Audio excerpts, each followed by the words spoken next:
Նախ Գագիկ Ծառուկյանի նկատմամբ այս հարձակումները մի քանի մակարդակով է իրականացվել։ Առաջինը դա ընտրական շրջափուլում էր, երբ որ իրականացվել բավականին ագրեսիվ եւ անթույլատրելի քարոզչություն եւ խիստ անձնավորված ձևով։ Երկրորդը դա Բարգավաճ Հայաստան կուսակցության հետ տեղի ունեցածն էր, որը ցերեկով ըստ էության խլվեց ժողովրդի տված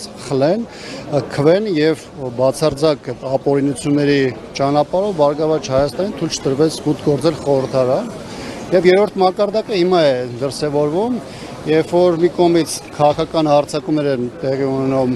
Բարգավաճ Հայաստանի ղեկավարի նկատմամբ եւ զուգահեռ հարթության մեջ նաեւ Հայաստանում շատ ընդգծված ձևով տեղի ունեն նաև սեփականության վերաբաշխում։ Սա իդեպ տեղի ունենում նաև միջազգային հարության լռության պայմաններում ու սա մի գործընթաց է, որոնք որպես կանոն մշտապես տարբեր միջազգային կազմակերպություններ, կառույցներ, նաև տարբեր դերակատարներ, որոնք իրենց ներկայացնում են որպես ժողովրդավարության ջատագովներ, մշտապես հանդես են եկել այդ դիրքերից, հաստատի հայաստանյան այս ընտրական ցիկլում, հետընտրական ժամանակահատվածում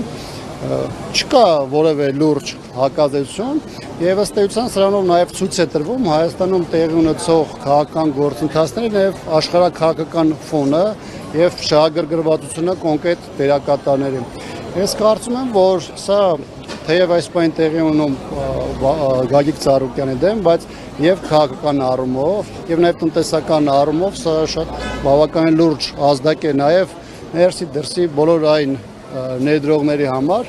որոնք Հայաստանում կամ ունեն ներդրումներ, կամ պատրաստվում են որևէ փուլում անել, որովհետեւ բոլորի համար ակնհայտ է, որ կարող է լինել ցանկացած իրավիճակ, երբ որ անկախ իրավիճակից իշխանությանը եթե այդ պայն լինի նպատակարար, ապա ցանկացած մարդու ներսի կամ դրսի ներդրողի ունեցվածք կամ կարողություն կարող է պարզապես կամ խլվել կամ խոչընդոտվել դրանց գործունեությունը։ Քաղաքական առումով սա նաև որոշակի ազդակ է հանրության առայն, որ մեր երկրում այլակարծությունը ընդհանուր միջև անազատության կարող է դասվել եւ այս պարագայում բնականաբար իշխանությունը իր համար որոշակի խաղի դաշտ է ձևավորում առաջիկա տարիների քաղաքական գործունեության մասով։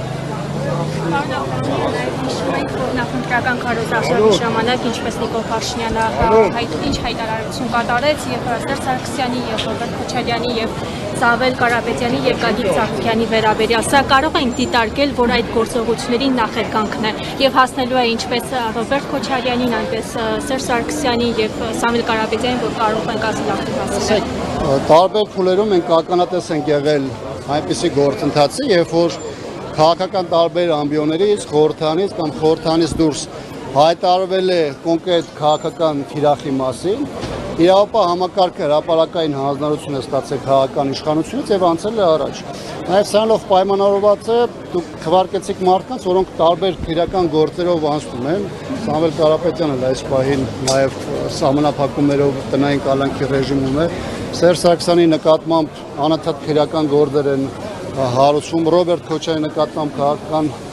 հետապնդումները շարունակվում են, այսինքն այն ինչ որ դուք ասում եք, դրանք այդ process-ներ են, որոնք ոչ միայն դրանց անոնսը արվել է, ոչ միայն իրավապահ դատաիրավական համակարգին այդ քաղաքական հանձնարարությունը իջեցվել են, այլ process-ները գնում են։ Դե դրանք ինչ դրսևորումներ կստանան, ինչ սրություններ կստանան, կալանավորումները ինչպիսի շարք կունենան, դա արդեն երևի կախված է թե իշխանությունը որ պահին, որ իրավիճակում, որ առաջնահերթ կամարի։ Այս պահին խնդիրը երկու մասով է արտահայտված եղել։ Մի կողմից ամեն ինչ անելու, որպեսզի Բարգավաճ Հայաստանը մուտք չգործի խորհրդարան եւ ըստ այդմ խորհրդարանի ներսում իրերի դասավորությունը չփոխի, եւ երկրորդը ցույց տալ, որ ցանկացած ուժ, որը կփորձի խնդիր ստեղծել իշխանության համար, նա այս տեսանկյունից շակերտավոր առումով կպաշտվի։ Անկախ նրանից թե այդ մարդը ով է, ինչ վաստակ ունի կամ ինչպիսի գործունեություն է ծավալում։ Ընդդիմությունը իշխանության համար ինչ խնդիր է լուծում եւ արդյոք Նիկոլ Փաշինյանը ուղիղ հայտարարել էր, ինչ էր արվում այս իրավիճակը կանխարգելելու համար, որտեվ անընդհատ պայքար է գնում Նիկոլ Փաշինյանի արածները, ասենք հետևանքների դեմ եւ որևէ կանխարգելիչ գործողություն չի արվում։ Կամ եթե գործ է արվում առանձին ճակատներով գործողություններ կատարել, ինչու անհրաժեշտության սակվում։ Ես էր այդ լիովին համաձայն եմ, որ մեր գլխավոր խնդիրը ընդդիմադիր դաշտում այն է, որ շատ ժամանակ պայքարը գնում է դրա հետևանքների մասով, այլ ոչ թե պատճառների վերացման։ Պետք է այս պահին լիովին գիտակցել իրավիճակի ողջ լրջությունը, հասկանալ թե ինչպես է շարժվելու, հասկանալ թե որ հարթակներում որտեղ եւ ինչ կարող է իրականացնել եւ շարժվել այլ ուղղությամբ։ Եթե այդ քայլերը չիրականացվեն, բնականաբար այս տիպի միջադեպերը կշարունակեն, մարդիկ կշարունակեն մնալ անազատության մեջ, իսկ մեր երկրում էլ կունենանք այն իրավիճակ, ինչ որ եղել է մի իշխանություն, որը բացառապես ծառայում է այլուր շահերին։ Ինչ որ այդքան չկա, եթե քաղաքական հետապնդումները, եթե ապօրինի անազատության մեջ են գտնվում, ինչու քաղաքական շարժում ակտիվություն չի։ Գիտեք, մեկ բան շատ հստակ կարող եմ ասել, համարել, որ միայն խորհրդանով կամ խորհրդանի միջոցով կարելի է խնդիրները լուծել, իշխանափոխության կամ իշխանության համար իրական դիմադրություն ստեղծելու առումով բնականաբար այդպես չէ, այսինքն երկու ուղղություն էլ եւ փողոց եւ խորհրդարանը ոչ միայն պետք է արդյունավետ գործեն, այլ դրանք պետք է իրենց քայլերում լինեն ներդաշնակեցված, անկախ այն հանգամանքից, որ քաղաքական տարբեր ուժեր երեք, հիմա կամ վաղը ունենալու են տարբեր հարցերի շուրջ տարբեր մոտեցումներ, բայց կարծում եմ կան գլխավոր ռազմավարական ուղղություններ, որոնց մասով շահերը պետք է որ իրական դիմադրի ուժերի համընկնի եւ դա հնարավորություն ստեղծի այս եւ մնացած բոլոր հարցերում հանդես գալ մեկ ընդհանուր դիրքերից։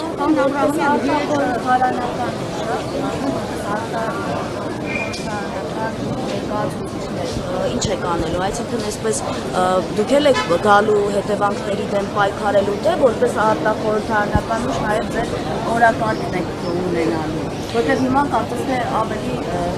ազատ եք, նաև փողոցային պայքարի համար։ Չեմ կարծում, թե խորհրդարանական գործունեությունը մեր կամ որևէ այլ ուժի համար որևէ սահմանափակում է ստեղծում խորհրդանից դուրս ազատորեն գործելու առումով, հատկապես որ 21-ից 26 ժամանակահատվածում բոլոր փողոցային ակտիվ շարժումներում հանրապետականը եղել է առաջին շարքերում։ Բայց այդտեղ գլխավոր հարցը հետևյալն է, անկախ նրանից թե ուժերը խորհրդանում ներկայացված են, թե ներկայացված չեն, ինչպիսի ընդհանուր օրակարգով են գործելու, որովհետև առանձին բոլորի ընդհանուր ռետորաբանությունը, խոսքը, բառապաշարը որոշակի փոփոխությունները ընդհանուր առմամբ նույնն է եւ կարծես թե պայքարը նույն թիրախի ուղղությամբ է, բայց միասնական առումով միջոցառումների, տարբեր կազմակերպված նախաձեռնությունների իրականացման առումով մենք ստեղ ունենք իհարկե լրջագույն խնդիրներ եւ դա է պատճառը, որ 20 թվականից հետո ունեցանք 21, ունեցանք 26 եւ հիմա էլ հետընտրական զարգացումների համատեքստում ավելի շատ խոսվում է քաղաքբանտարկյալների նոր ձերբակալվածների, այլ ոչ թե մեր այն իրական խնդրի մասին, որի ուղղությամբ պարզապես աշխատել ենք այս ընթացքում։